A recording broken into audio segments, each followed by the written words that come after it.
আপনি এখন কি আছে? আপনি এই মুহূর্তে আছে? শুনেন, এটা কিন্তু আমার সার্জেন্ট এখানে কাজ করে ওই পাশে গেলেই দেখা যায় যে এখানে জমে যায়। এটা কিন্তু আপনার মানে এটা কি কন্টিনিউয়াস প্রসেস, এটা চলমান। আপনি যখন দেখে যে পুলিশ নাই তখনই দাঁড়ানোর সুযোগ নেয়, আবার পুলিশ চলে আসে তখন আবার সরে যায়। আপনি নিশ্চয়ই দেখছেন যে এখানে ওরা যেগুলো ধরছে প্রতিটারই প্রসিকিউশন দিয়েছে এবং আইনের আওতায় আসছে। এটা আমাদের চলমান প্রক্রিয়া এবং এটা আমাদের প্রতিদিন আমরা এই কাজ করি ভাই।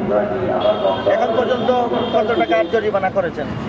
এটা সংখ্যাটা অভিযান শেষ হলে বলা যাবে। হ্যাঁ, সবই তো আপনাদের সামনে চলতেছে, অভিযানটা শেষ হলে বলা যাবে। আপনাদের অভিযান থাকবে কতক্ষণ? এটা আমাদের বিভিন্ন পয়েন্টে অভিযান চলতেছে, এটার কোনো ইয়ে না। বিভিন্ন পয়েন্টে এই অভিযান অব্যাহত আছে আর এটা চলমান প্রক্রিয়া। এটা আমাদের প্রাত্যহিক কাজ, আমাদের কাজই এটা।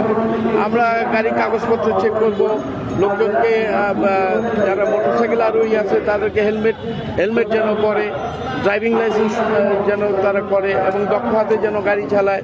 এগুলো বিভিন্ন আমাদের বেসিক্যালি এটা আপনার মোটরসাইকেল যারা চালায় এই হেলমেটটা তো তাদের জন্য দরকার, তার নিরাপত্তার জন্য, এবং এই হেলমেট যেন পরে এবং এইটাতে তাদেরকে উদ্বুদ্ধ করতেছি এবং তারা যেন বাধ্য হয়, এই জন্য তো আমরা আইনও প্রয়োগ করি।